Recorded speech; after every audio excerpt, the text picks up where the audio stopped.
श्रीदुर्गाकवचम्। ईश्वर उवाच शृणु देवि प्रवक्ष्यामि कवचं सर्वसिद्धिदं पठित्वा पाठयित्वा च नरो मुच्येत सङ्कटात्। अज्ञात्वा कवचं देवि दुर्गामन्त्रं च यो जपेत् स नाप्नोति फलं तस्य परत्र नरकं व्रजेत्।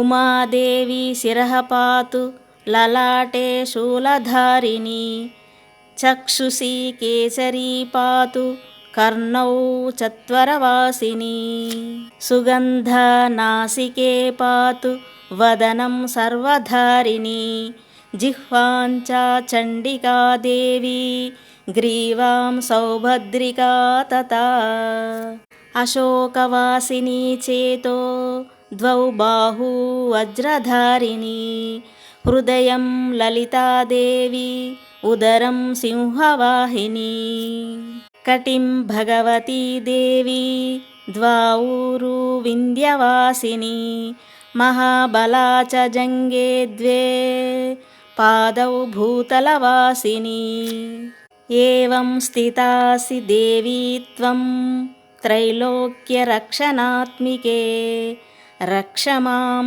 सर्वगात्रेषु दुर्गे देवी नमोऽस्तु ते। इति कुञ्जिकातन्त्रोक्तं श्रीदुर्गाकवचं सम्पूर्णम्।